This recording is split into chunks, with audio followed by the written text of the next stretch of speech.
Everybody, please be seated. Actually, let's not be seated. Everybody, please stand. Pledge of allegiance. Everybody, I pledge allegiance to the flag of the United States of America and to the republic for which it stands, one nation, under God, indivisible, with liberty and justice for all. Welcome, everybody, to our October meeting. We have some business to get through before we get to our speaker this evening. First, if you read this month's newsletter, I mentioned how proud I am to be a ham radio operator. Going along this can you turn it sounds like this has turned out really high. Can you keep down on that there? Something that just came up, I found out that DARA recently received the Ambassador of Excellence Award as part of the National Weather Service's Weather Ready Nation Initiative. This is a very distinguished award. There are only 3 other recipients in the state of Ohio to have received this award. Michael Coulter picked this award up on behalf of DARA at their last meeting. Everybody knows that the ARRL is our largest advocacy group. They do wonderful things for us and support the hobby. They have an initiative going on right now to eliminate land use restrictions on private property. The restrictions are on having antennas on private property. In support of that initiative, DARA has sent a letter to our Representative Johnson asking them to support this ARRL initiative. Hamvention report, Jim Storms. Jim Storms. You're being paged. Give us a brief update on Hamvention, please.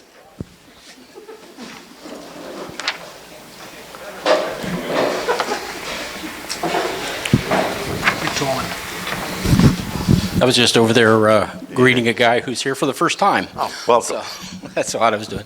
Hi, everybody. Y'all ready for Hamvention? Okay. I looked at the calendar. It's only 32 weeks away. I know that doesn't seem like long, but that is not long at all. 32 sounds like a big number, but it'll be here before we know it. So a committee meeting is next Tuesday night, if I remember correctly. Those are chairs and or assistant chairs. We need you there. Bring your signed forms. Also, we're reinstituting the playbook, so dust out your playbook and bring that in, so we can bring everybody up to date. Those who don't have a playbook for their new to the committee, we'll try to find it for you. So we're moving right along. Hopefully, if we could get disasters out of the way, hurricanes and everything, we could get Booth Tracker open.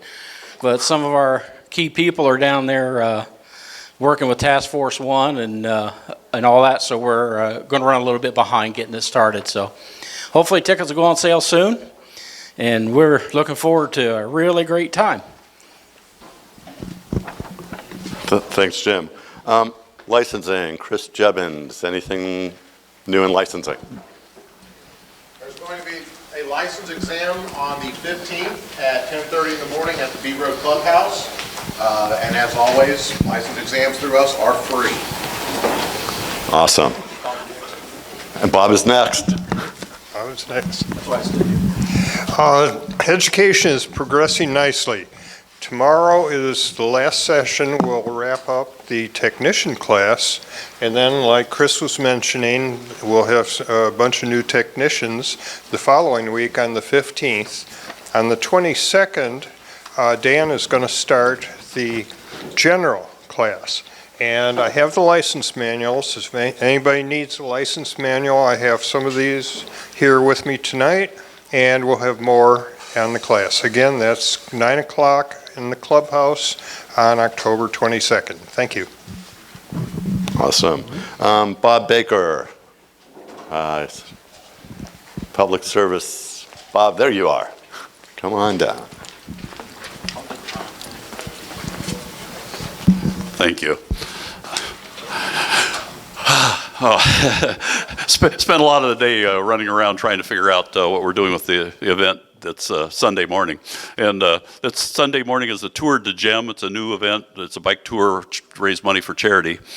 We're still could use at least one more, maybe two.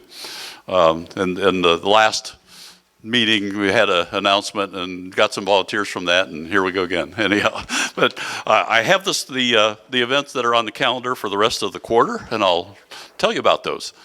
On October 22nd, which is a Saturday, is the Southwest Ohio District Cross Country Meet. It takes 9 people to do that. I already have, I don't know, I think I'm up to 5 people now. First 9 people to sign up gets lunch. It's a 9 o'clock starting time for us, 10 o'clock starting gun. It'll be done by about 2:30 in the afternoon. Did I say Cedarville University cross country track? Yeah, anyhow. 11/19, which is a Saturday, Mideast Challenge Cross Country and Invitational. It's elite runners from surrounding states, and it's a thundering herd. I mean, the first guy comes in 20 minutes, and the second guy comes in 20 and a half minutes, or the last guy. I mean, it's really a fast-paced event. That's at Indian Riffle Park in Kettering. We'll need to gather at 10 a.m. and we'll be done by noon. So it's only 2 races. Usually, because of the lateness of the start, we get a group of us get together and go to breakfast somewhere as a group. This isn't one of my events, but I'll tell you about it. On 11/24, which is Thanksgiving Day, a Thursday, there's a turkey trot 5-miler in Miamisburg. It's always in the fairly early in the morning, and get you home in time for dinner. And again, not my event. I think Jack KM at 8N was usually the coordinator for that. But watch your email and so forth. That usually goes out on the reflector, and I'll probably say something about that if I get a hold of it.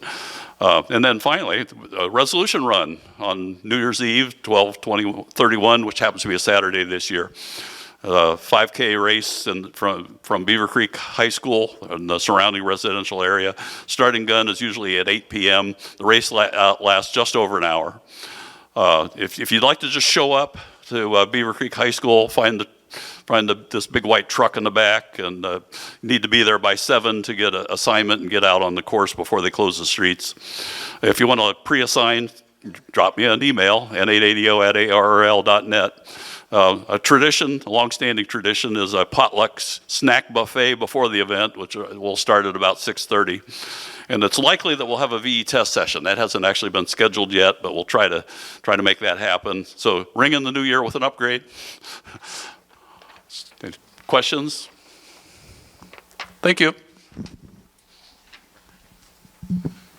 Okay. Our speaker this evening, I have heard several times, and each time that I've heard him speak, I've become more impressed with him, and I've become happier each time with the future and the direction the ARRL is going in. Being a leader means you have to make some tough decisions. And these decisions will make some people happy, and the same decision may make some people a little less than happy. And being a leader means you really have to focus on what is the right thing for the organization. And I think the ARRL is in great hands under the leadership of Dave Minster, the CEO of the ARRL, who is our speaker. I'm very proud to be up here and able to introduce him. I think he's doing a great job, and I'm very excited about where the ARRL is going. David, please come up. Thank you very much for that kind introduction. Good evening. Tonight's going to be is going to be a little bit casual. I've got a few notes that I'm going to refer back to just to keep myself on track, because otherwise we'll be here until midnight, and I have a 5 a.m. flight out, so I don't want to be up all night. But in any event, so thank you very much for everything that you do in amateur radio, as a member of the amateur radio community. For those of you that are ARRL members, I thank you for your membership. If you're not a member, I would encourage you to maybe think about that after this evening. I hope that some of what we cover tonight will inspire you about where ARRL is going. Just as a way of personal introduction, Ohio is very special to me. I went to a little school up the highway here. We have a little football team that's on TV every now and then, and we do pretty well. I think we're the only school in the country that proudly shoves "the" in front of its name. I don't know why. I always get asked, right? Why do you guys put "the" in front of your name? I have no earthly idea, but it sounds good, right? But anyway, I remember fondly my sophomore year at Ohio State. A good friend of mine calls me up and says, "You want to go to a ham fest this weekend?" I said, "Sure." Right? So we head down to Dayton, Ohio for this ham fest. And we had breakfast at his aunt's house, and we drove over. And it was like, this is not a ham fest. What in the world is going on? Now, I lived a pretty sheltered ham radio life in the beginning. We had active clubs in the area. But I was very young, a teenager, so had not really experienced much of amateur radio before that. So coming to Dayton was one of those sort of life-changing, epic experiences for me. I want to share with you a couple of stories about the Dayton experience for me to try to help you have some perspective about how important what you do with Hamvention is. The first one is that a good friend of mine who passed away, his name was Saul Silverman. Saul had been diagnosed with leukemia. And the very first time that I went to W1AW, which was back in the 1980s, was to take him there at his wife's request, because he wanted to see W1AW before he passed away. So it was quite a memory to be able to do that. But I don't want that to be a sad story. I'll leave the sad story for the second one. The funny story is that when you're in the ham radio community, people come in and out of your lives. And one of those people for me is a guy named Bob Nauman, W5OV. You may know Bob. He's worked in amateur radio a long time. He was at Array Solutions for a bunch of years. He worked up at DX Engineering for a number of years. But back in the 80s, Bob, Saul, and I were friends, and we came out to Dayton. There's 3 guys, there's 2 beds, so we had to flip to see basically who got the single bed to themselves, right? And Saul won. So here's Saul, who was in his 60s, and here's these 2 guys that are in their 20s. Anyway, we were exhausted, so we go right to sleep. I wake up in the middle of the night, startled. I have no idea what just happened. And I look over, and I see that Bob is awake. And I look over at Saul, who's asleep, and I look back at Bob, and I said, "Did you say something?" He goes, "Yes." "What did you say?" He goes, "Roll over!" Saul had been snoring for hours, and Bob couldn't take it anymore. But anyway, so that was my fun Dayton story. The other story is, a number of years later, I wound up going back to W1AW with another friend who wound up being diagnosed with pancreatic cancer. The very last thing that Tony did before he passed was he wanted to see Dayton one more time. His doctor told him not to do it. The local club rented a van. They put a mattress in the back. They brought Tony out here. They got a wheelchair. They wheeled him around Hamvention, took him home, and he was gone within a few days. the last meaningful thing that he did in his life was he wanted to be here. He wanted to be at Hamvention. Okay? That is the power of what you do. That is the power of your organization to hams all over the country and all over the world. And, you know, I was with Tim Duffy yesterday. And if you've seen Tim Duffy's station either in pictures or actually being there, one of the things about Tim's station is it's astonishing. It is astonishing the years, the patience, the experimentation, and the means required to build a station like that. And I said to Tim some time ago, don't ever lose how special this station is by seeing it every day. Don't lose how special Hamvention is by making it a job that you do once a year. It's a lot more than what you think it is. It means so much to so many people, and you should be very, very proud of what you've accomplished as an organization over the years, the hard work of the people who have raised their hand and said they'll lead. It's hard work being a leader. It's hard work being a volunteer. It's harder work being a volunteer, being a leader, and then listening to people tear you apart because of one of the things that you decided because it wasn't popular with them. All of that rolls into something very, very special that you do, and you should be proud of yourself. Let's talk about ARRL. So I am not an ARRL insider. I am not someone who came up through the field organization. I was not a section manager. I was not a director. I was just an everyday guy who liked to operate ham radio and has been down to the Caribbean to operate and likes to dabble with contests from home, although I've always seemed to buy houses in places that were pretty unfriendly to ham radio, so I've never been able to build my dream station. So at some point in my retirement, a big tower or 5 awaits me. But we'll see how that dream goes. But when I came to ARRL, people were telling me that there was a lot of things wrong, and it turns out there really wasn't that much wrong. There had just been some turbulent times over the past not the past, we'll just say that sort of the post-Dave Sumner years were a little bit turbulent. We had some turnover in the CEO position. We had some interesting dynamics going on with the board, some interesting dynamics between the board and the CEO. I'm happy to say that from my perspective as CEO, all of that has evaporated. I don't see any of that anywhere within the organization.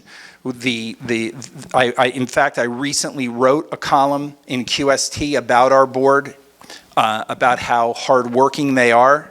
You can't imagine some of these geographies that these folks cover, and being able to go to the club meetings, go to the ham fests, take on all of the MCOM meetings and the events that are held. It's really a huge ask of someone to become an ARRL director or vice director, and it's a labor of love. If you don't love it, you're going to hate it, right? It's that much work.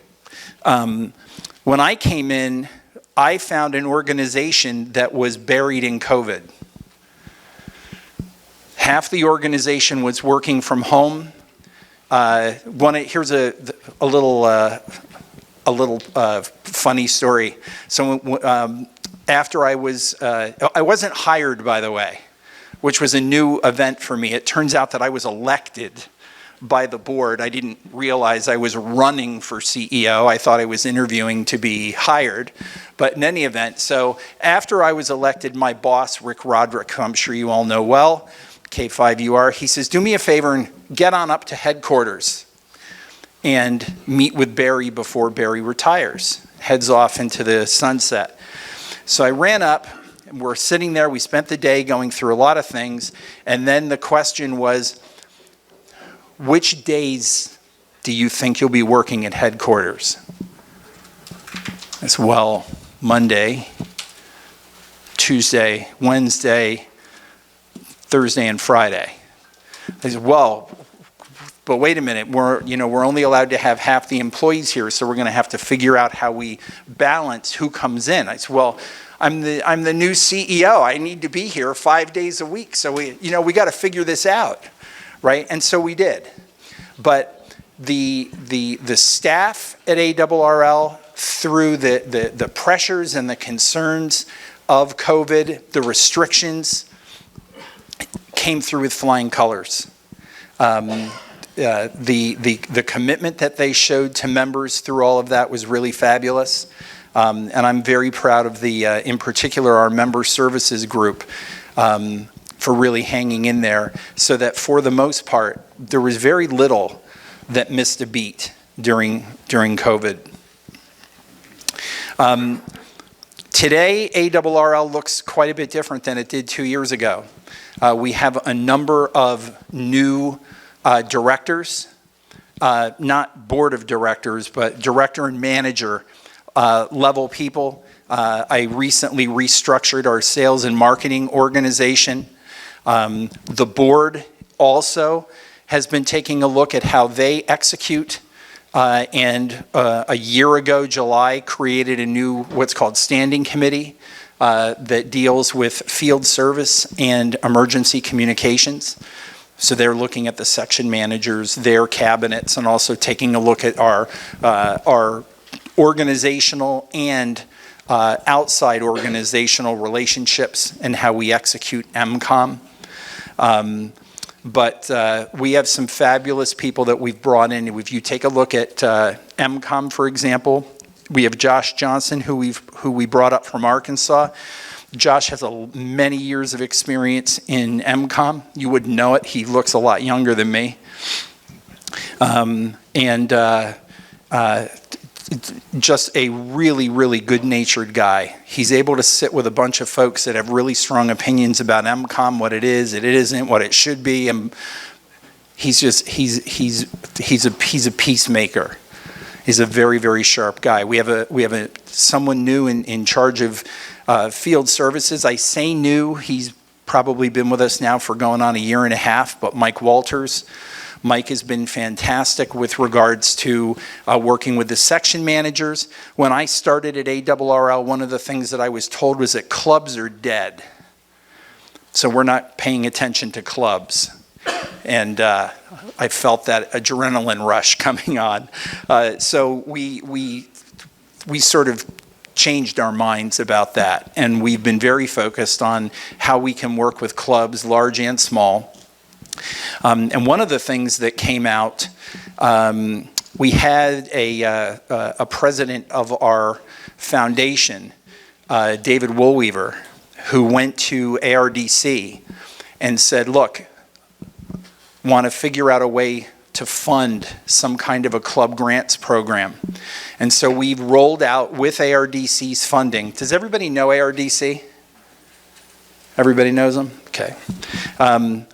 So ARDC provided ARRL with $500,000 as an experiment to see whether or not, by going through and funding clubs and club initiatives, whether or not we could move the needle in terms of helping clubs be more vibrant, take on transformational projects, things like that. So Mike has been very involved in helping administer that program on a volunteer basis, by the way, because it's through the foundation. Let's see, you've got Steve Goodgame. Steve came on board also more than a year ago now, I guess. And Steve was a school teacher down in Mississippi who had integrated amateur radio into his classroom. And over the course of, I don't know how many years, wound up getting nearly 70 kids licensed. Every single kid got a radio. These kids were on the air at night talking to each other.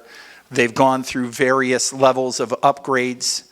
So it wasn't, they got their license and just walked away. as many people do. And so I called up Steve and said, do you think you can do for the entire country what you were able to do for your school in Mississippi? And I don't answer that question. Take 2 or 3 days to think about it. So his wife tells me he paced holes through the living room carpet, and he called me back a couple days later and said, I definitely want to do this. So Steve's been a great partner. He's very, very astute at working with young people. One of the things that I laugh about is I get people that come up to me and say, ARRL needs to do something about youth. And you listen to this person play their record, and all of a sudden you realize, you know who youth is? It's Bobby down the block from when he was 14 years old. And you go, you're retired, so's Bobby. That's not what youth is today. Youth, the characteristics of youth are very, very different. It's a 7x24 culture. It's a technology-driven, ADD, OCD. They're on something, they move off. We do a collegiate initiative, and once a month we have Zoom calls with colleges all over the country. I will tell you, these guys, I use the expression, they do not suffer fools well. People that get on there and are wasting their time, these guys are very quick to move past that. They're very excited about the different things in amateur radio that resonate with them. But, some of the things that we do in amateur radio today doesn't translate well to youth. Let me give you an example. One of the things that I get asked about, I've only ever received 2 emails about it, which says to me it's really not a big deal because it works real well. But I got a question about LOTW. Where's LOTW going? Well, I'll save you the 15-minute spiel on LOTW. But what I will tell you is that while we were having this discussion, there was a 17-year-old girl there who has been accepted to Ohio University. They have a football team too. Yeah, it's little though, right? When I was at Ohio State, people went to OU for Halloween. As I recall, they tore the town apart for Halloween night. I don't know if that's still a thing or not. But anyway, I said to her, are you a contester? She said, no. I said, have I got a proposition for you? Think about this. Fall, winter weekend, I want 48 hours straight. Friday night to Sunday night, I want you to operate your radio. I want you to make as many contacts as you can. I'll give you a week to turn in your logs, and in about a year, I'll tell you how you did. What is that, right? There's no chance that you're going to get many kids, many college kids, to do that. It's just not their reality. Gaming is something that it's real time. It's a scoreboard. It's intimate, right? Because they're battling against each other. They've got their Bluetooth headphones on. They're screaming at each other. It's 3 o'clock in the morning, 5 o'clock in the morning. You're going to try to stay awake for your 8 a.m. engineering mechanics class. Probably won't do it. But these guys are killing each other, literally, in these video games, and they're having a blast. But it lasts 4 hours. 8 hours if your grade point's low. But that's about it. It's not 48 hours. You're not going to capture them that long. And to create these contest categories where it says, well, it's okay. You can operate less time, and maybe you'll just use a wire antenna, and you've got to be such and such an age, and you guys can compete that way. It still looks ridiculous, right? So one of the things that we want to do is we want to reimagine radio sport. And it's not just us. There's other people that can do this as well. ARRL doesn't need to build it, but we would like to be involved in the dialogue, and we would like to be in some kind of a leadership position there, and we'd like whatever LOTW's next generation becomes, we would like it to be able to power some kind of real-time gaming. LOTW today, by the way, is batch, right? You upload a bunch of contacts, you walk away. If it's right after a contest or some European decides to upload 500,000 log entries, not that that ever happens, but you know, when something like that does happen, you'll find that all of a sudden the LOTW queue is a couple hours long. And you know, now you got to wait. Well, if you're not worried about it, and you come back in a week to see what your award status is, then that's fair enough. But for somebody that's trying to see what their status is, they want to see whether or not they worked in new country and whether or not it was confirmed, and they're clicking and they're clicking and they're going back to LOTW, and it's after a contest and there's a bunch of them, LOTW gets real busy. So there's a lot of things that we need to think about with regards to LOTW, but for me, the excitement is trying to reimagine what radio sport could become. Let me talk about ARRL for a minute. I'm kind of wandering here, if that's okay. Let me talk about ARRL for a minute. Just as a show of hands, who's a member? So there's a couple of you that are members, and thank you very much. Let me tell you a story about ARRL membership. So back in the sort of early to mid 1900s, you know, amateur radio was an interesting hobby, right? I mean, the stations looked like gin stills. When you transmitted, you know, all the lights in the neighborhood went dim, your hair stood up on end, especially the ones on your arms. It was very exhilarating, right? So after World War II, there was sort of this explosion in amateur radio, not the least of which was you had a lot of surplus equipment, military surplus that came out. I had an ARRL in the 70s, and it had a really horribly cigarette-stained book. I think I paid $1 for it at Hamfest to figure out how to modify this ARRL. But there was also an explosion in terms of manufacturers building commercial ham radios. From everybody, right? Hallicrafters, Hammerland, Collins, Drake, Knight, Johnson. I mean, it just goes on and on and on. There was so much innovation that was going on in amateur radio that in the 1950s, the 10 years of the 1950s, ARRL membership grew 100% in 10 years. Right? Huge. And it was a good sized organization at the time. We go into the 1960s. What were the 1960s characterized by? War, drugs, rock and roll, free something or other. You know, there was a whole lot of stuff going on in the country that was not associated with amateur radio. There was no growth in ARRL membership in the 1960s. In fact, I think it was the July 1968 QST, the column in the front, I think it seems to me, maybe is what it was called, the column in the front declared that ham radio operators are freeloaders. These guys should be paying for membership. You know, we're up here in Newington and we're working hard, and where are these guys and why aren't they members? Freeloaders, right?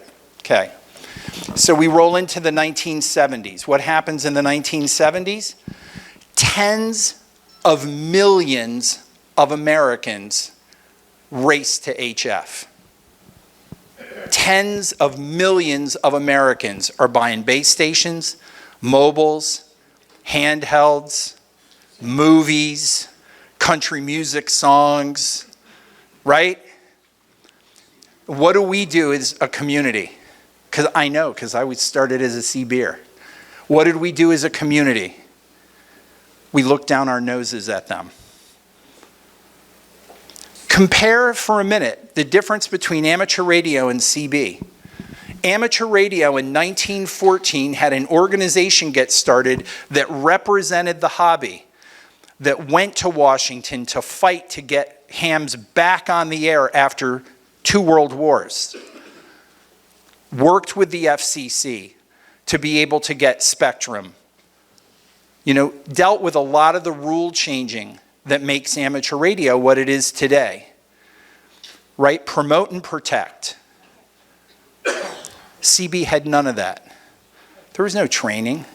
There was no, the FCC stopped licensing it. They couldn't issue I was KNO 1070, or my dad was, I used his call, right? But then they went 4 letters, 4 numbers, and then they said, that's it. I mean, just use it, right? No more licensing. And CB went where? It just became a fad, and it was gone. With tens of millions of Americans on HF, ARRL grew 70%. We couldn't even replicate the growth from the 1950s. Since 1980, if you answered a poll, how many ARRL members are there, and you guessed 160,000, you're close enough for government work. Might be a little more, might be a little bit less, but it's basically been 160,000 for 42 years. How about FCC licensees? That grows. Now, not a lot, right?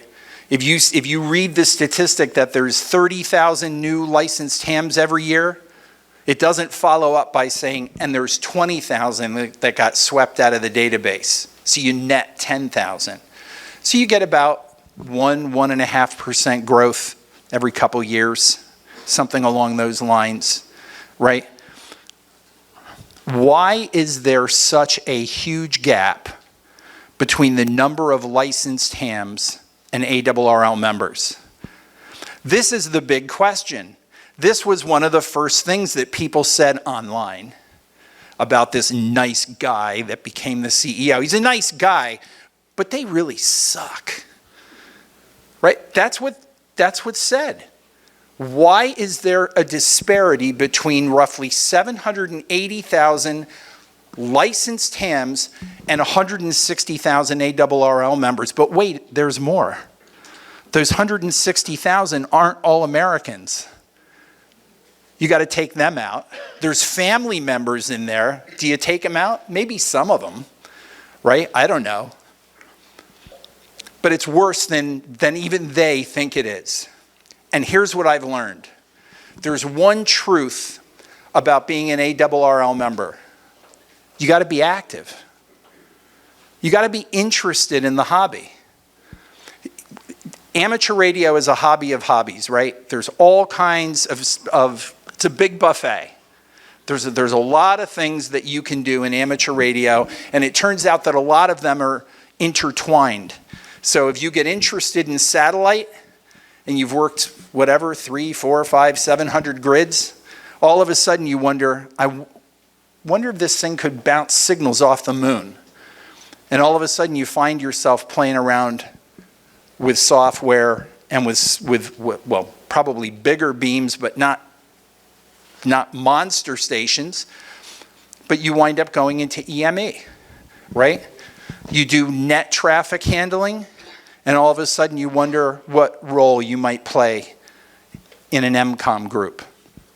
But there's all of this overlap. But the one truth is that ARRL membership is dependent on how many people are active in amateur radio.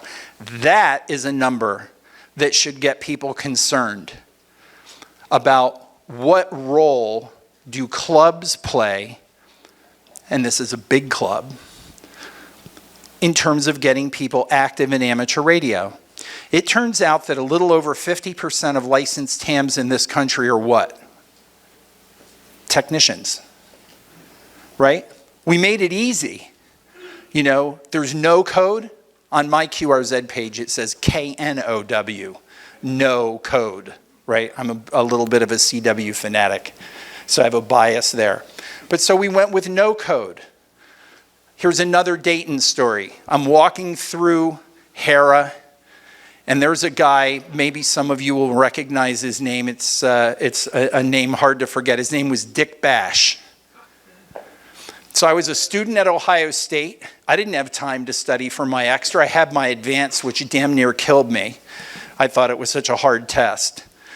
I didn't have time to study for an extra, but here's Dick Bash selling this little sort of purpley pink book, right, with like a ghost with FCC or something on the cover, as I recall. But anyway, I bought the Dick Bash book, and I said, I'm not going to just pore over this thing for months. The night before the test, I'm going to read the book twice, and I'm going to go see what happens. Well, I passed. Okay. In fact, I got every question right. And this was just north of Columbus at a hotel up there. It was back when the FCC did their traveling show. And the guy put the key over the exam, saw that there wasn't anything to mark off, and looked up at me and said, Dick Bash? I went, yeah. You know, there was nothing that they could do about it, right? But today, the question pool is published. So you don't have to get, like I did, from CB to ham beginner, right? And then tune in the world with ham radio. And then, I don't know if you ever saw one of these, but there was a Gray Amico book.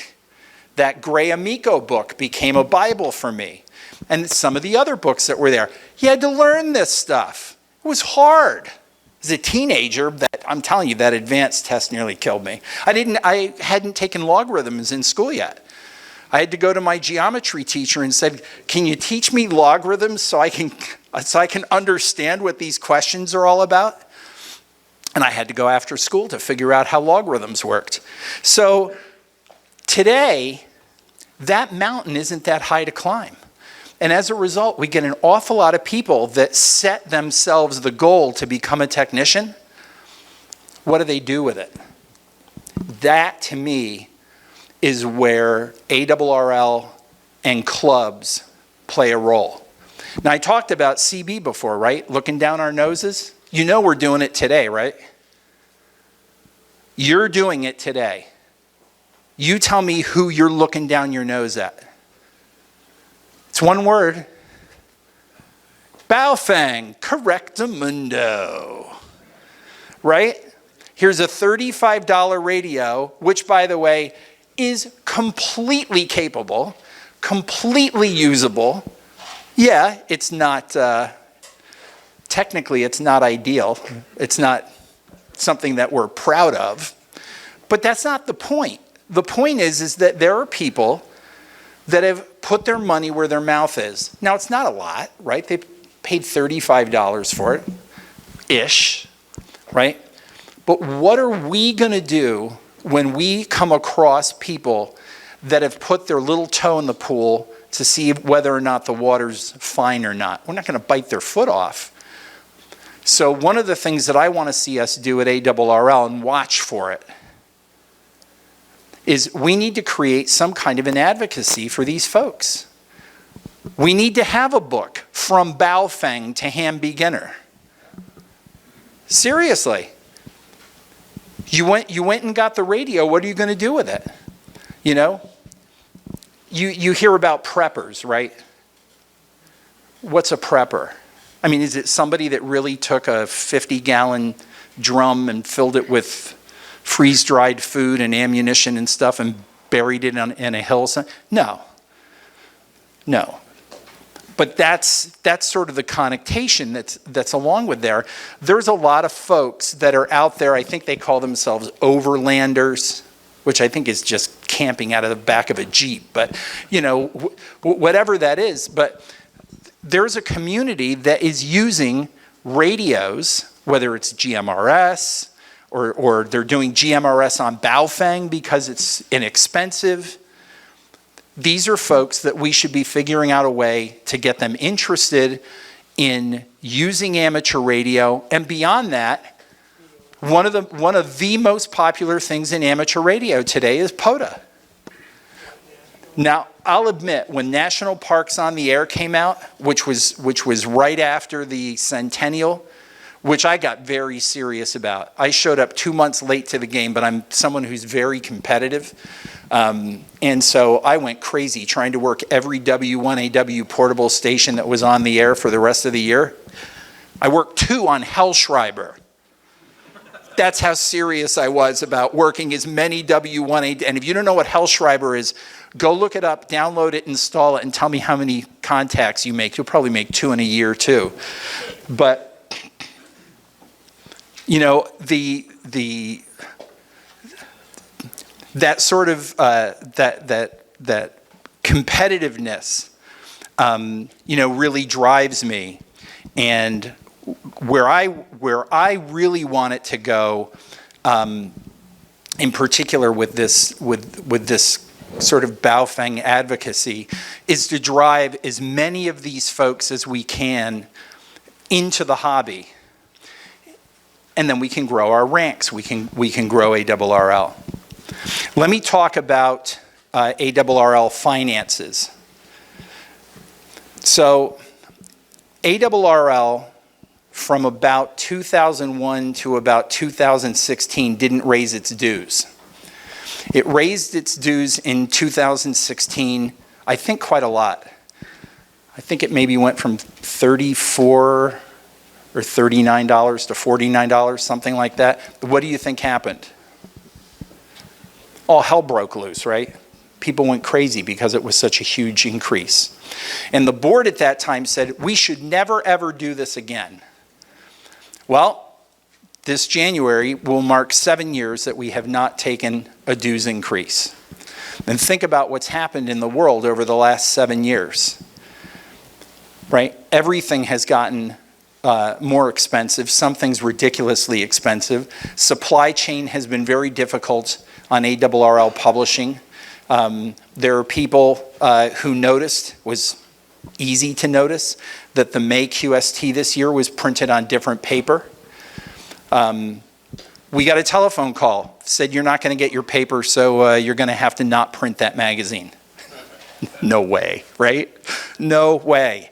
So we went to the market and worked with brokers, and we got paper that was close. Now, was it exact? No, but it was close. We paid a fortune for it, okay, and we got the magazine published. What came out of that was every response you can imagine. I hate the paper, I love the paper, and I don't need the paper. A combination of all of those things.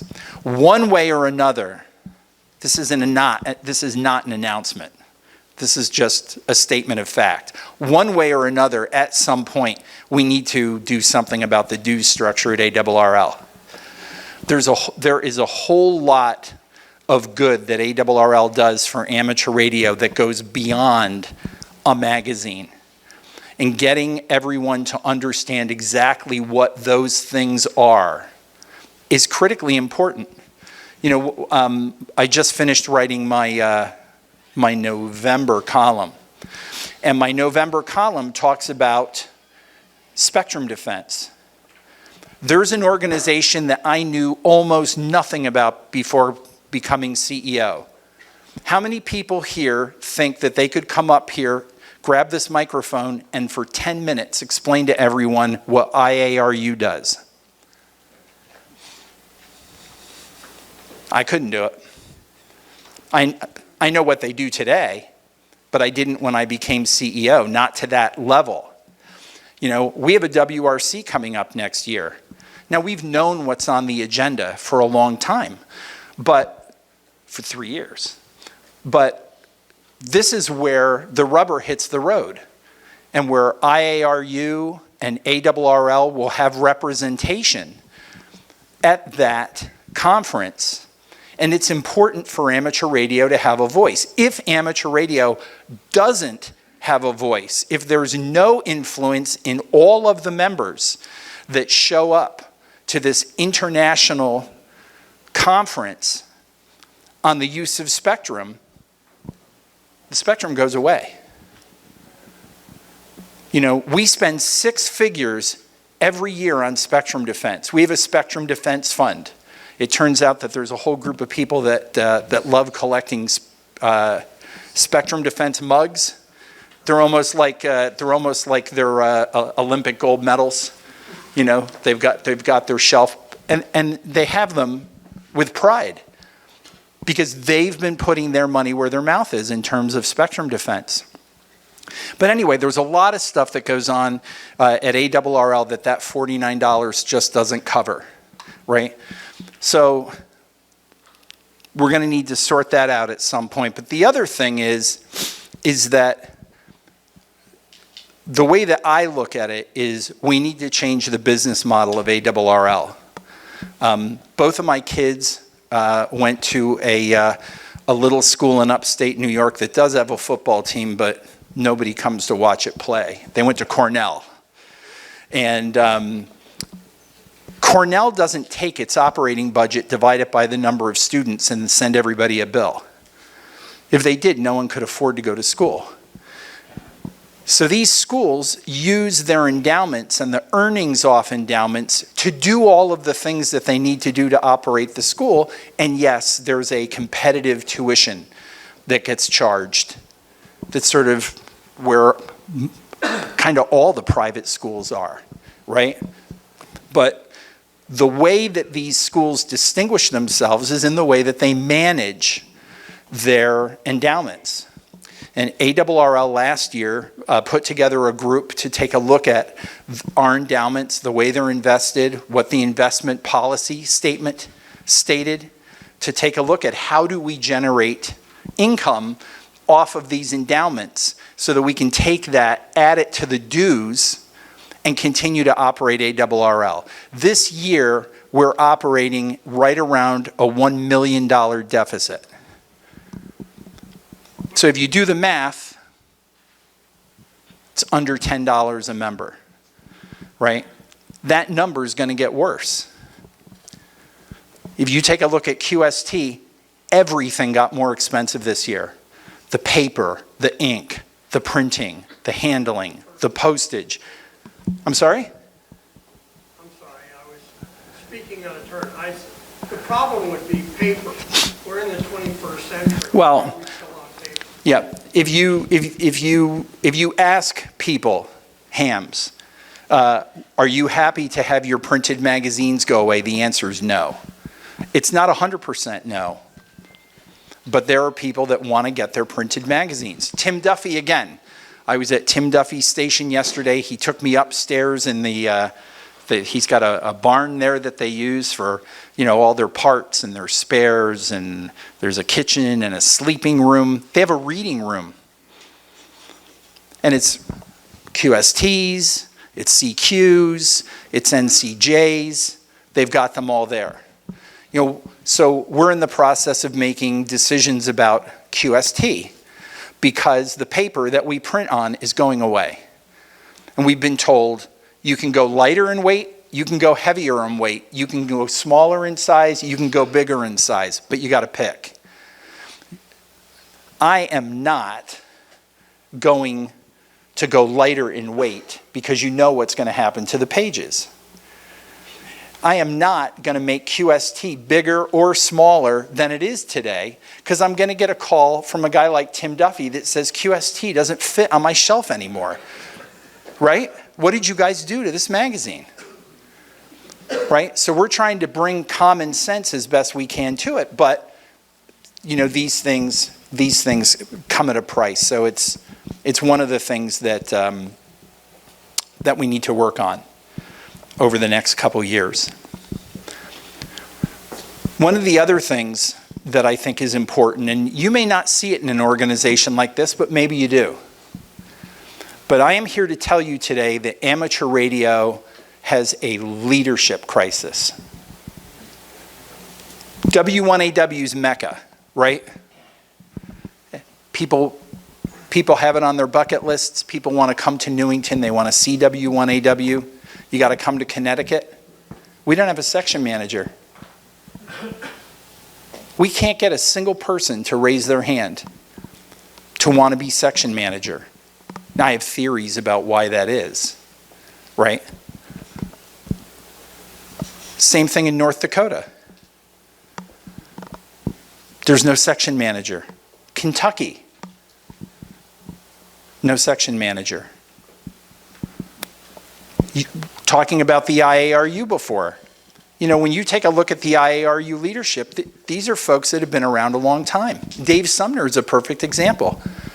You know, he was secretary up until, I guess, last year or the year before when Joel Harrison was made secretary.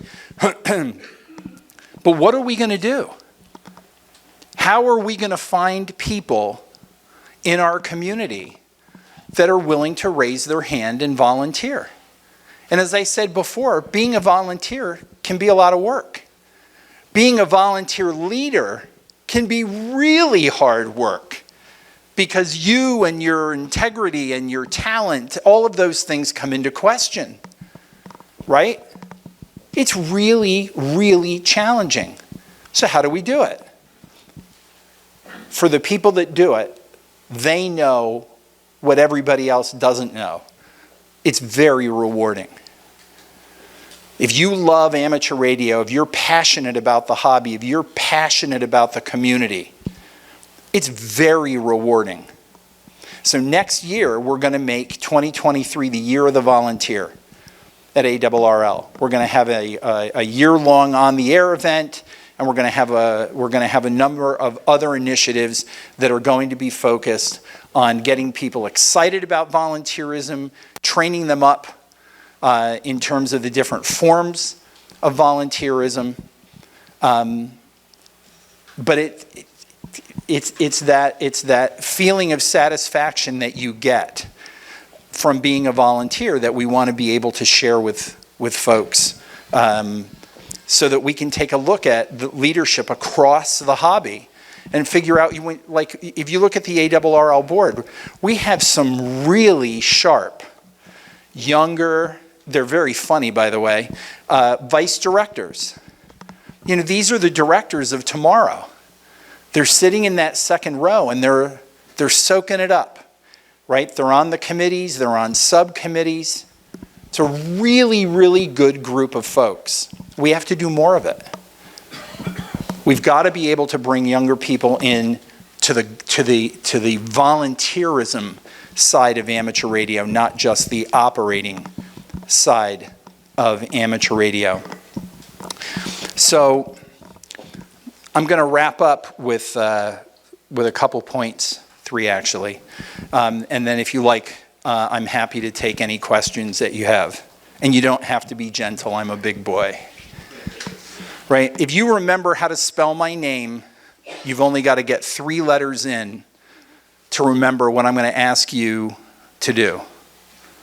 The first one is D. D stands for Diamond Club. If you're a life member, thank you for being a life member, but there's more that you can do to help ARRL. If you're a member and it comes time to renew as a Diamond Club member. What does it cost? $95 is the entry-level Diamond Club, and it includes 1 year of membership. Do you have to wait to renew? No, you don't. If you wanted to do it today, the extra year gets tacked on. But take a look at Diamond Club. It gives you an opportunity to help ARRL financially. The second thing is A, right? Active. This is a big club. What if I challenged you to double the size of this club of local active members? Where do they come from? They may already be licensed and are just sitting home. They could be folks that have an interest in amateur radio, but they didn't know how they could even get started. What are the things that you can do to get people active in the hobby? I'm not going to ask you to run out and recruit ARRL members. I'm not going to ask you to do my job, all right? But I'm going to ask you to make it your job to get more people active in amateur radio. The third thing is V.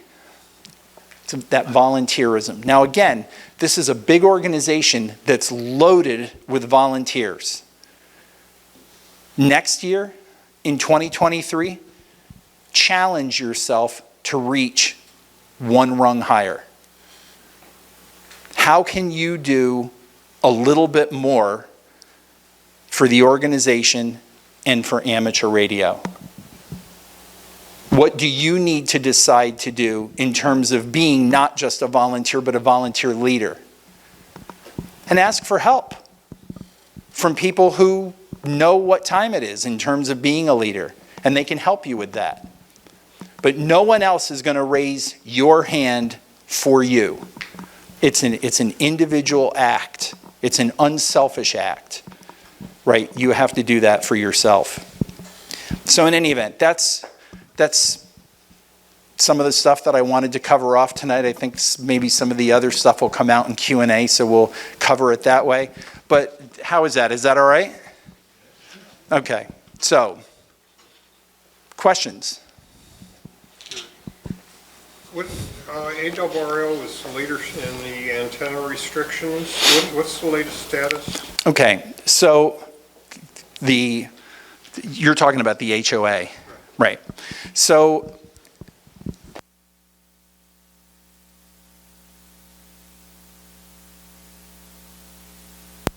hello, 1, 2, there it is. Okay, the way that I would phrase it is, we're not at the finish line, but we can.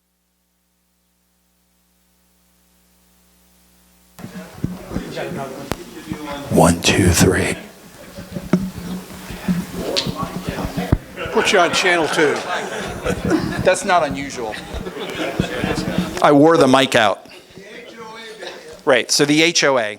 So there has been a lot of activity in Washington with the bill, with congressional staffers, legislators. There's a lot going on. I can't make any announcements, but what I would say to you is stay tuned.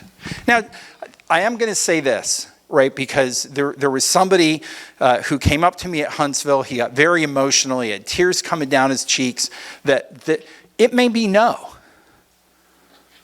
We're doing everything that we possibly can to make this happen, but it doesn't mean it is going to happen. And where does this wind up going? This is what we do. This is the advocacy. We have a really smart group of attorneys that volunteer to work with ARRL, and our FCC attorney in Washington is top notch. There's no better group anywhere to work on something this complicated. And it really is complicated because, just like the ARRL board, Washington changes every couple years too. You may hitch your wagon onto somebody and find that they didn't get reelected. Now what do you do? So it's very complicated, but it's, in terms of us being able to say something, it's very, very close. So, other questions? Mine is more of a comment. My wife here, her family's from Avon, Connecticut. I went to school at Central. And when we go back there and visit, we do have the opportunity to go to ARRL headquarters in Wilmington. And I just want to say, I've told this story many times to many hands, that when we go there and visit, the people there make you feel like they're the most important people on earth. They treat you so well. And it's like volunteers that lead you around the building or take you out to one AW. I mean, it is unbelievable the way your organization treats its members. It's not like we're a nuisance or something here. If you ever get the chance you want to do it, they just treat you so well, so wonderful, so valuable. I hope that never changes. Number one nag was the gal that was there when we were last there, I think. And we always wind up buying T-shirts. Oh, that's terrible for you. But it's great. Keep your people doing that stuff. Well, and actually, we've even moved more in that direction, right? So, visiting headquarters and visiting W1AW it's a really phenomenal experience if you've never done it, and I would encourage you to do it. But here's a couple of things that I'll comment on, in particular about W1AW, because if you haven't discovered it yet, I am very passionate about amateur radio. And W1AW to me it's it, right? It's the tops. So here's a couple of things. One's a bit of a story. So sort of on the way to us reopening W1AW and looking at the interior of the station sort of through members' eyes, one of the things that I noticed was that we had staffers that had competed in contests out of W1AW and beat members and hung plaques up. I said, what, are you crazy? Why in the world would you use a member's station to beat them in a contest and crow about it with a plaque? That makes no sense. Anyway, so all of that came down.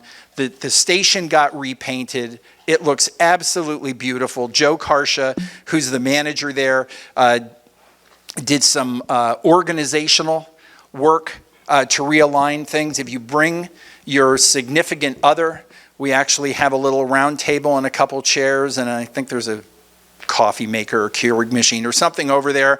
So, you know, you can sit in the station without worrying about how much time you're there, sort of.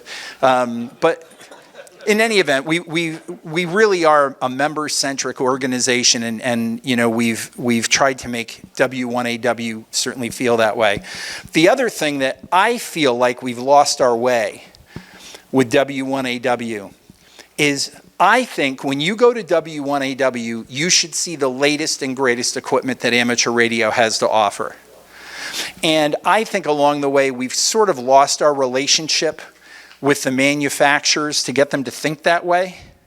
So when I have occasion to speak to whoever the manufacturer is, I want to encourage them to think about how they can put their latest and greatest equipment inside or outside W1AW, and I am happy to put their little marketing slicks inside W1AW so that if you sit down and you operate that shiny new transceiver and you take that slick home and it gets all dog-eared and the ink starts to run because you keep holding it, and Christmas starts to come and you're looking at your credit card bills, and all of a sudden you go, you know what? I could make this work.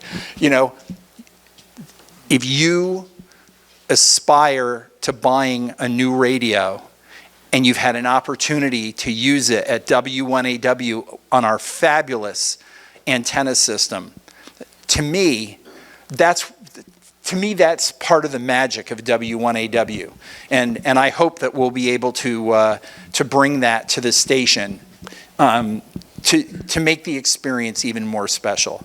So, thank you. Any questions? Yeah, you do. He's loud. He's got a kilowatt You need back it because there. the video won't hear you. Oh, there it is. Okay. You touched briefly on Logbook of the World. I was wondering if you could expand a little bit on both current plans and some of those future concepts that you talked about. So with LOTW, let me talk about today. Right, LOTW, if you don't know, was written over 2 decades ago and was a phenomenal idea. And unfortunately, for the way that it's used today, it's not architected to be able to handle the volume of users, of data, and it's not about throwing hardware at it. How do I know that? Because I threw hardware at it. So the LOTW database is on a brand new database server with all solid state drives. We saw a little bit of a pickup in performance, but not a lot. LOTW's uptime is, for a system written a couple decades ago, is amazing. It's over 99%, which, what's it cost to use LOTW? Nothing. Do you have to be a member to use LOTW? No. No. And the reason is because it would stifle exchanging digital confirmations, digital QSLs, right? So LOTW has over 1.5 billion confirmations in the system. Today, some of the logging software, you put your credentials into that software, and as you're sitting there working, guys, it's pumping those contacts into LOTW. By the way, how excited do you think I am about that? I'm not. Because every single log entry that goes up has to go in some kind of an envelope, and it's processing each one of those from each user as some kind of a unique experience within the system, right? But what LOTW does, it does very, very well. There's a lot of talented people that have been involved with LOTW over the years, and some of them have become outspoken critics because they think LOTW should be built on, even though the architecture does not support that. And believe me, if this winds up on YouTube, I've got a guy, he is my absolute favorite hater, right?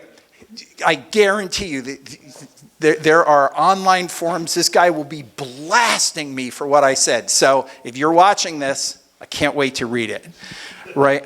Or actually not read it. But LOTW for the future, you know, I touched on it a little bit, but you know, we want to be able to redefine radio sport and take LOTW from being batch to real time. There's some very interesting things that can happen with LOTW.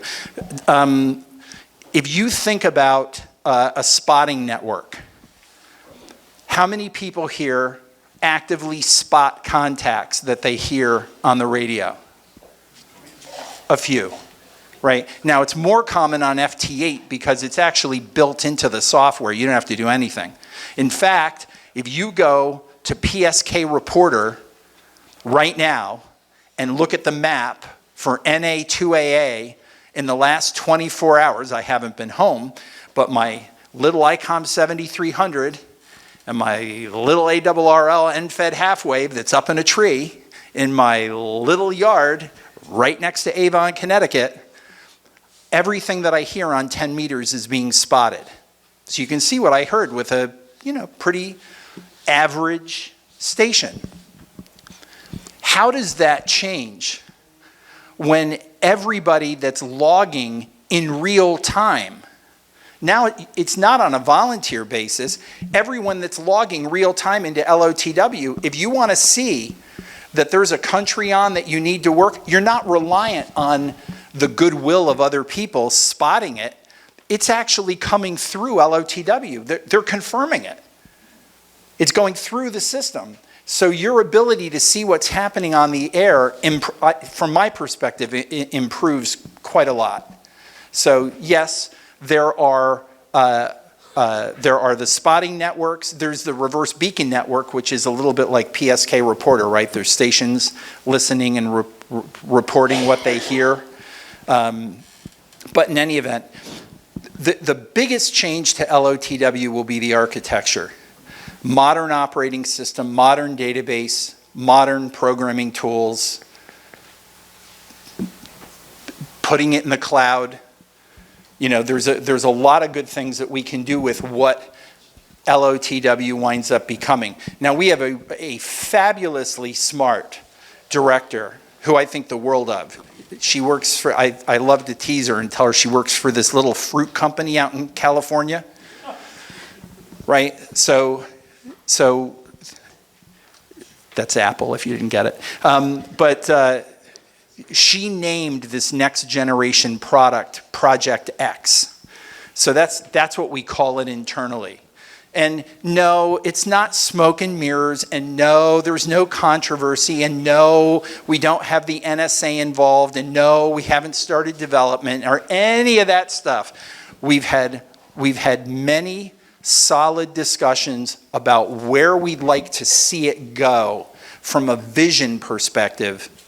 And I'm sure someone's going to ask me about Personify and logging in, but you know, we've really struggled to get this Personify package working with all of the other systems at ARRL. When all of that is done, our next priority is not LOTW. It's our website. You know, our website is very old, it's very creaky, it's very not user-friendly. It was a major pain in the neck to try to integrate with.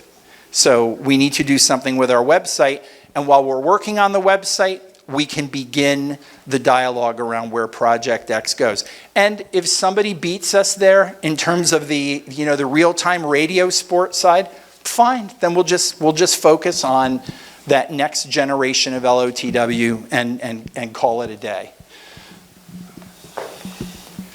Ho, waving hands. There's a pile up. Yeah, pile up here. I just got to, I have about 15 things. No, really. What I want to do first off is thank you for showing up in person. I mean, it's just refreshing to have, you know, somebody down here from headquarters to come down here. Actually, this is really Mecca, where Hamvention is, just so you know. I don't disagree. The other, that's one thing. But I know we all certainly appreciate that. The second thing is, I am really happy to be associated with the Dayton Amateur Radio Association, and I don't think you'll find a club anywhere in the world with more volunteers and leadership that's going, just so you know. And we have like over nearly 700 volunteers for Hamvention, and I mean, and these men and women and young people work really hard. So I'm just saying, but I certainly I will take your challenge on, but we'll need a bigger meeting room. Anyway, thank you again for coming. And that was my few comments, David. Thank you, Michael.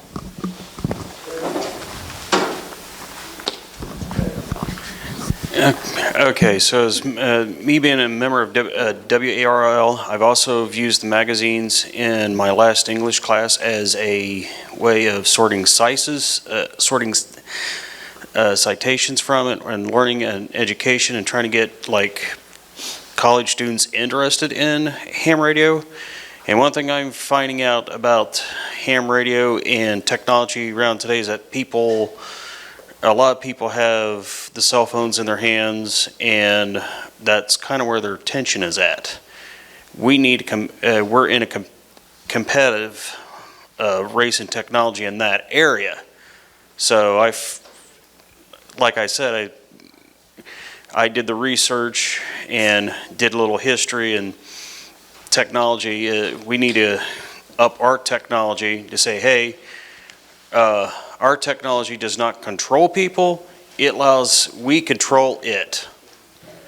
That's kind of a bit of what we should use as like a slogan, instead of letting cell phones control us instead, because they tried to do that. And I do like Baofeng's products, but I do have one caution I'd like to tell. Be careful about their battery chargers. They tend to they have no protection there. The last battery I stuck in my charger burned a hole right in the bottom. So I'll be looking for your article in QST about the redesigned battery charger for the Baofeng.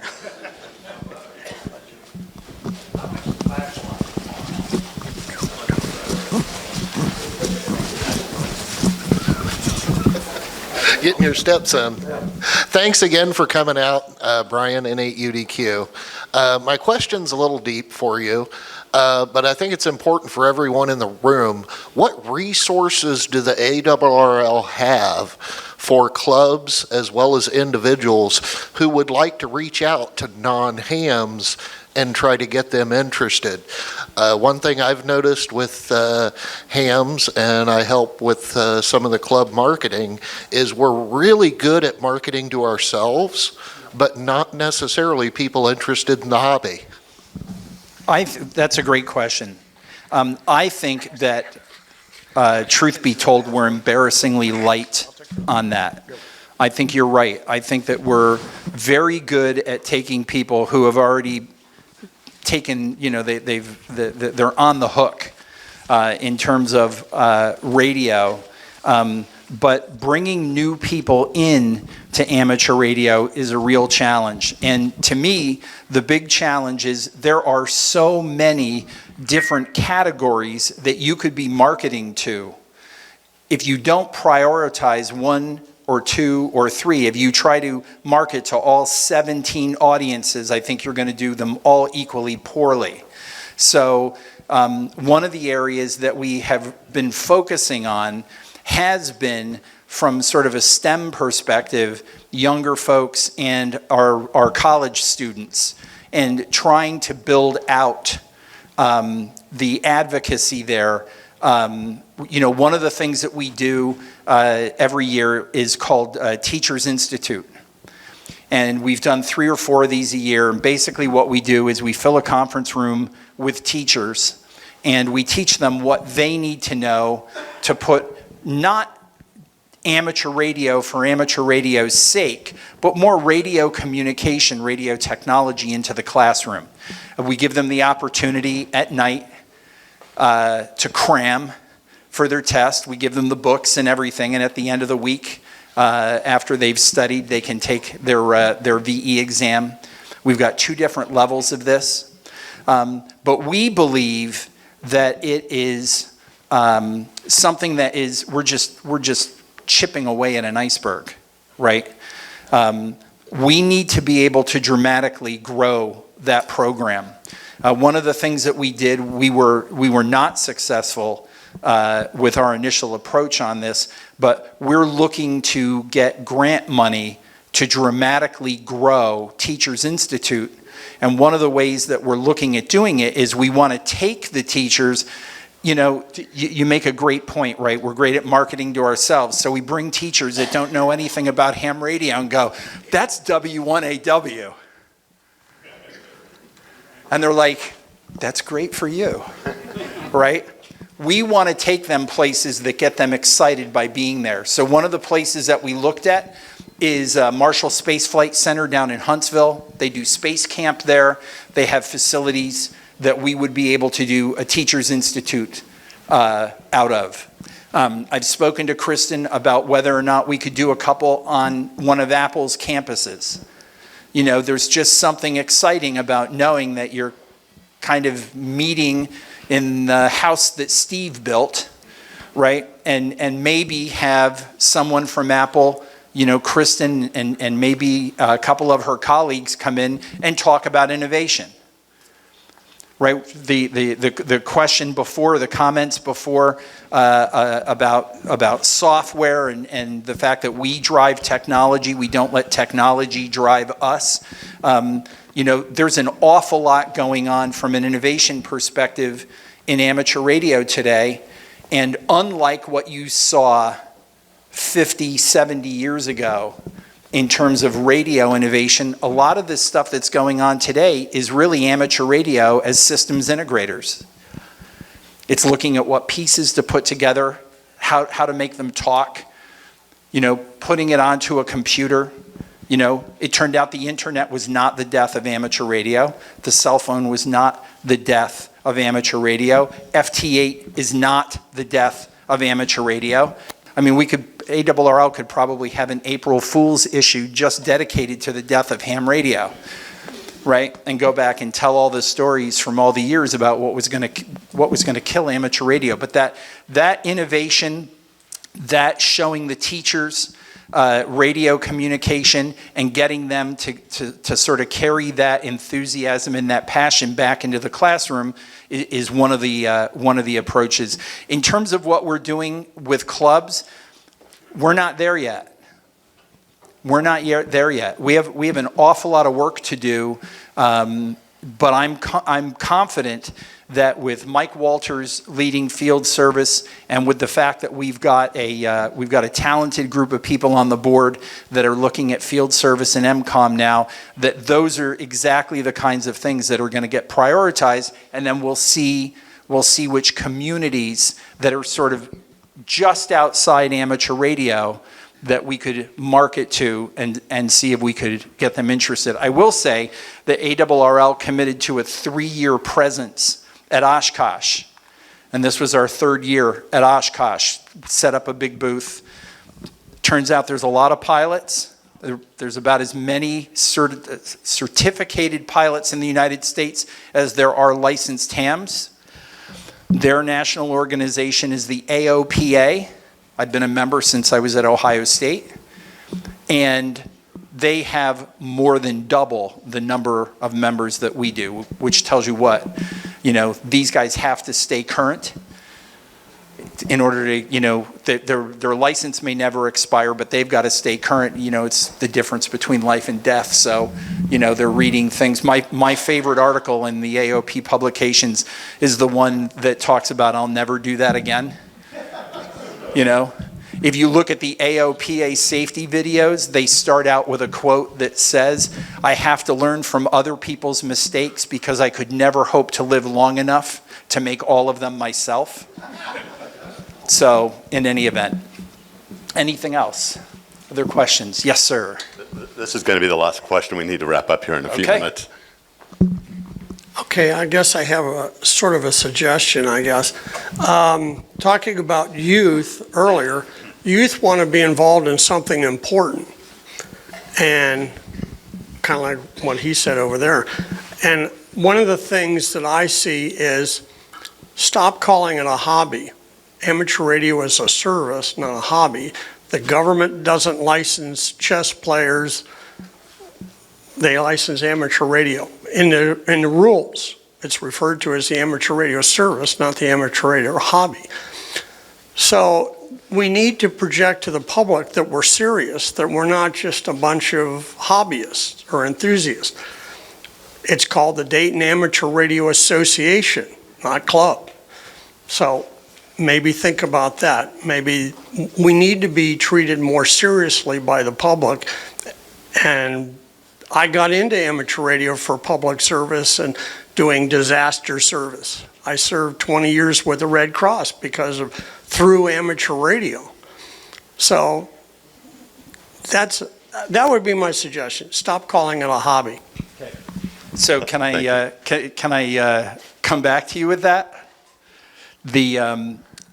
So I've certainly heard that argument before. Let me sort of break down some of the stuff that we were just talking about. So in terms of youth want to do what's important to them. Youth is very causal driven. If something is important to them, they pursue it. It doesn't need to be important to the world. It could be. I'll give you my daughter as an example, my daughter Catherine. My daughter Catherine did a fundraiser her senior year in high school. She found it incredibly rewarding and wound up devoting her life to nonprofit work. After she graduated from Cornell, she went to work for the Breast Cancer Research Foundation. She's in her mid-30s now. She's worked there her entire career, and she is completely dedicated to eliminating breast cancer from society. Now, it turns out you can't make it go away, but you can cure it in each patient. And if you went to the Sloan Kettering Memorial Hospital back in the late 1980s, you had about a 33% chance of walking out alive if you went in with a breast cancer diagnosis. Today it's 93% through research. That's her cause. She picked that. Now the fact that it is admirable for society, I think that's great, right? But somebody else in youth may decide that they're a lone wolf, they're the best programmer that's ever walked the face of the earth, and they're going to stay up all day and all night writing code, hacking devices, and doing the things that are important to them. A lot of those folks over the years have found a home in amateur radio not because of FCC Part 97 saying anything about public service.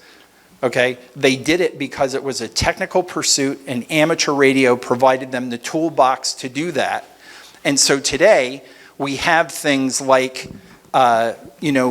DSP technology, SDR technology, the software advances in communications that have come out from Joe Taylor and his crew, the different digital modes. So there's a lot of innovation that's going on. So I'm very careful not to tell someone who's in MCOM that amateur radio is a hobby. And I'm also very careful not to tell someone who's treating it as their hobby and passion in life for doing technical exploration that it's not a hobby. It's both. And we have to be able to, when we're addressing the different audiences, know how to talk about it. Now, the one thing that you said, which is another fantastic weakness of ARRL, is we haven't had a public relations manager in a dog's age.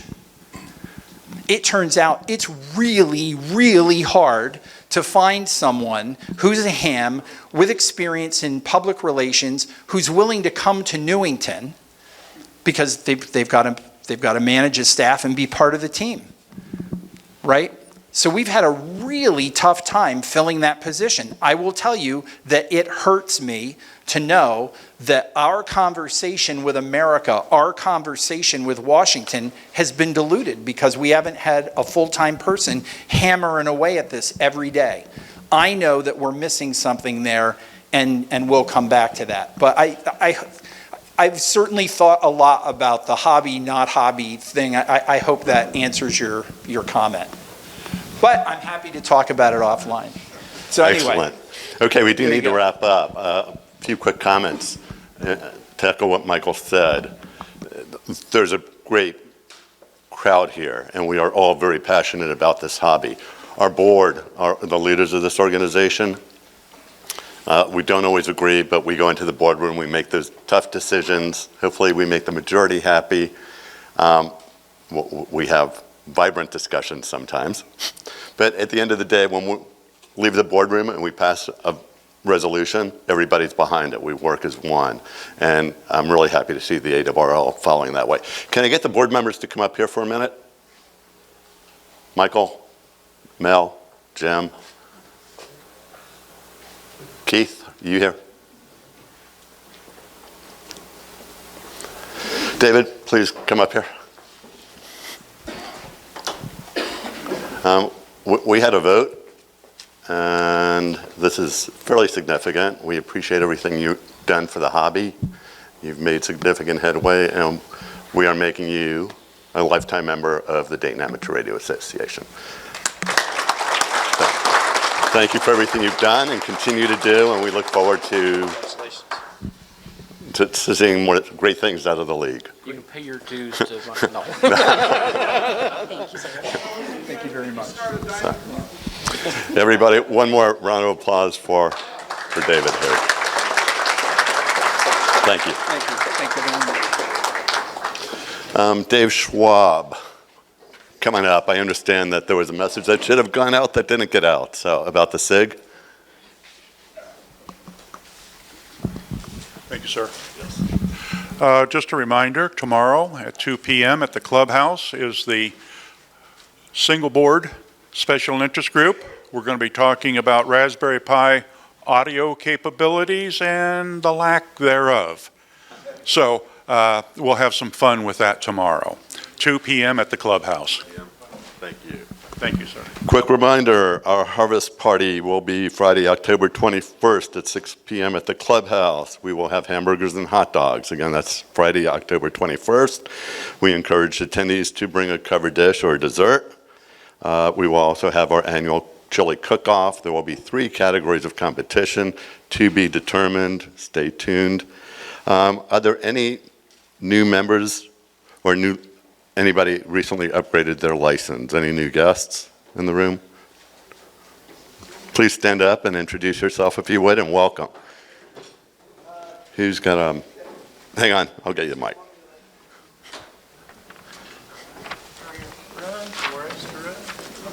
No stress. There we go. Yeah, my name's Thomas Hodson, KE8NCK. Been a technician for about 2 years. I'm a full-time fire inspector now for Beaver Creek Township Fire. Also crime prevention specialist. I do some other stuff as well. Happy to be here. I was invited out by Mike over here, so thank you for that. And hopefully have many years to come in the hobby. So. Well, welcome.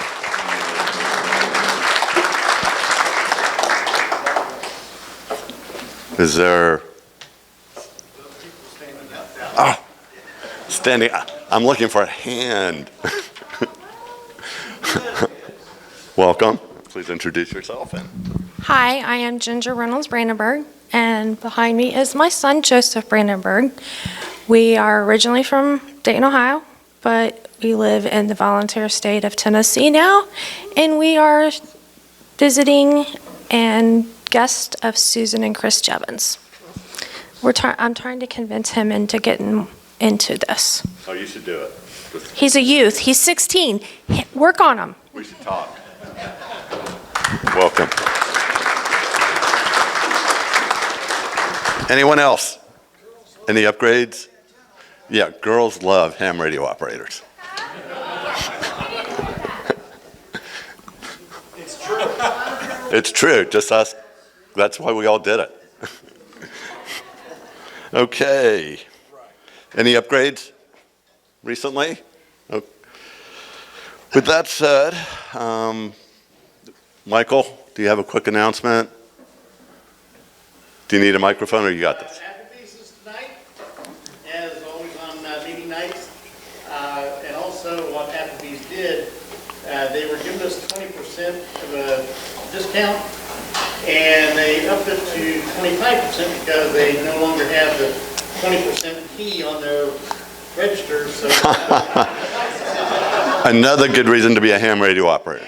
25% tonight at Applebee's. you don't have to go to Applebee's and get that discount just on meeting nights. It's anytime you get it, you go in there, tell the manager, and tell them who you are, they'll give you a discount. Like I said, another good reason to be a licensed ham radio operator.